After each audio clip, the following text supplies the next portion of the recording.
Friends, నేను పూరిలో కనిపిస్తున్న ఈ హోటల్లో అయితే స్టే చేశాను. ట్రావెల్స్ ఇన్ అనే హోటల్ అనమాట.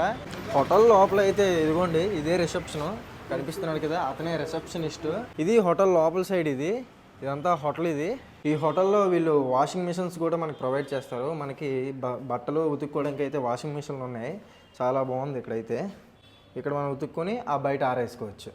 ఇదే నేను తీసుకున్న రూము. ఇది non AC double bed room. Room maintenance అయితే చాలా బాగుంది. దీనికి పెర్ డేకి వచ్చేసి అయితే 800 ఛార్జ్ చేశారు. వీళ్ళ దగ్గర స్పెషాలిటీ ఏంటంటే ఈ హోటల్లో మనకి బైక్స్ అనేవి రెంట్కి ఇస్తారనమాట. మనకి బయటకు వెళ్ళి వెతుక్కోవాల్సిన అవసరం లేదు. మీకు నెంబర్ అయితే నేను డిస్క్రిప్షన్లో ఇస్తాను. కనిపిస్తుంది కదా ఫ్రెండ్స్, ఈ స్కూటీని అయితే నేను రెంట్కి తీసుకున్నాను. వీళ్ళైతే రెంట్కి 12 అవర్స్కి 350 తీసుకుంటారు. ఫ్రెండ్స్, ఈ హోటల్ వచ్చేసి అయితే పూరి జగన్నాథ్ టెంపుల్కి 3.5 కిలోమీటర్ డిస్టెన్స్లో అయితే ఉంటుంది. ఎగ్జాక్ట్ లొకేషన్ కావాలి అనుకుంటే గూగుల్లో బేడి హనుమాన్ టెంపుల్ అని కొట్టండి. ఆ హనుమాన్ టెంపుల్కి ఆపోజిట్గానే ఉంటుంది. నెక్స్ట్ చూసుకున్నట్లయితే రూమ్